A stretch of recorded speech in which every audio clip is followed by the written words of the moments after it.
Hello and welcome to America This Week. So basically, right now, I'll be looking at America this week. So, what do you think about the unfolding events in America this week? So now you had the black gubernatorial candidate of North Carolina, that is Mark Robinson. He said that basically, in comments he made on a porn site, he said that slavery should be reinstated. That basically, he that is basically slavery should be reinstated. So basically, maybe he agrees with the sentiments of Kanye West to say that slavery was a choice in which black people essentially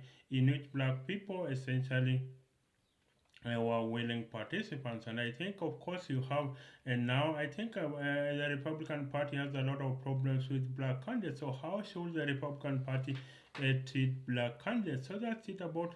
And now, of course, now that is supposed to be a swing state, and I think Donald Trump is going has to look into whether he has to carry that liability. Of course, he still leads the state by 2 points, but that is within the margin of error of that poll that is leading by 2 points. And I think Donald Trump has to look into whether he wants to carry that liability, whether he wants to carry that baggage, and then come and think about it on whether he wants to carry that baggage. Of course, that's in North Carolina. Then, of course, you have and that is so that's about North Carolina. Of course, it's going to be Mark Robinson will not resign. Of course, he has said he will sue CNN for the remarks that CNN made, and of course, then we have another story is about admission to American elite colleges. So a lot of people are saying, I think the results are mixed. In a college such as MIT, you had the number of black students are falling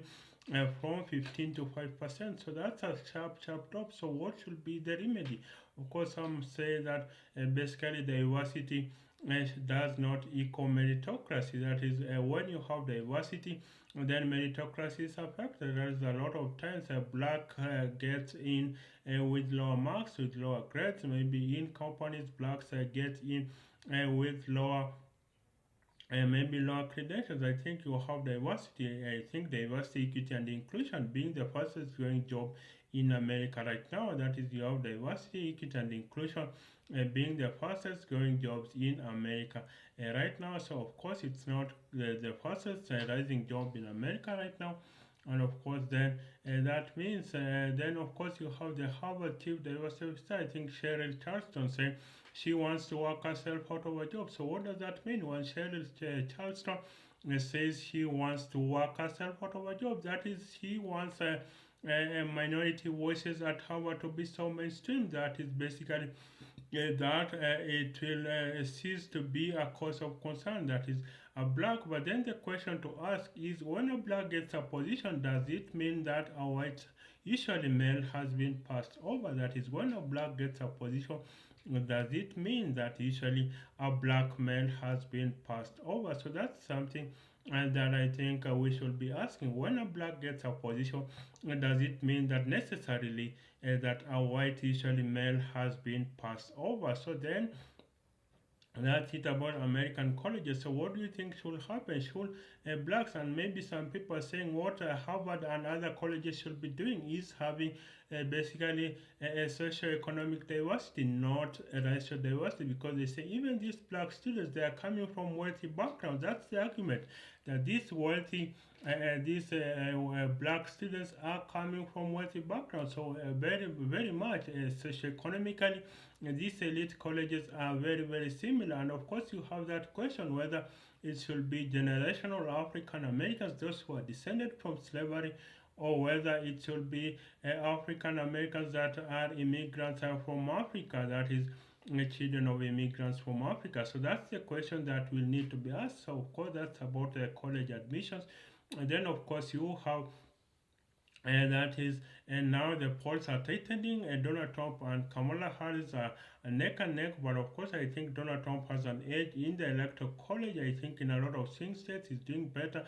Kamala Harris is not proposing any policy any policies at all. She is basically launching on the Trump's policies. So basically, she says she will not tax tips. That was a proposal that was of Donald Trump. She's saying that basically she will not tax overtime. That's another again Donald Trump proposal. So basically, you have Donald Trump saying essentially she should be coming up with her own policies, not copying the policies of Kamala Harris. So that's about Donald Trump. Then of course, then another issue I'm following for you today is a New York mayor, that is Eric Adams. I think you have New York mayor Eric Adams. He is facing corruption allegations. Of course, he's saying he will stay put in office.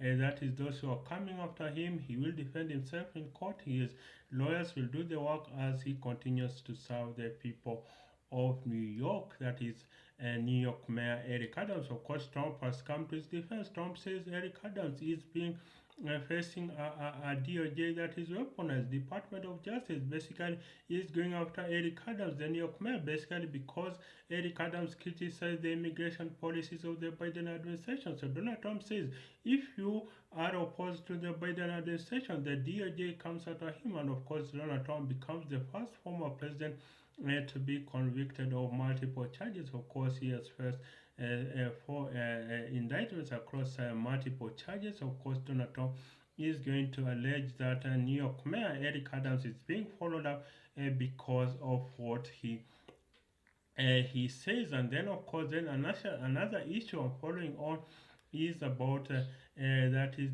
whether I think you heard the singer Janet Jackson saying that is Kamala Harris black or Indian? That is Kamala Harris basically black or Asian? So basically, Kamala Harris. Yes, she's been raised Asian. Her parents divorced. That is, her father was a black professor. I think still is a professor at Stanford. I think you have Kamala Harris. I think she is still a professor at Stanford.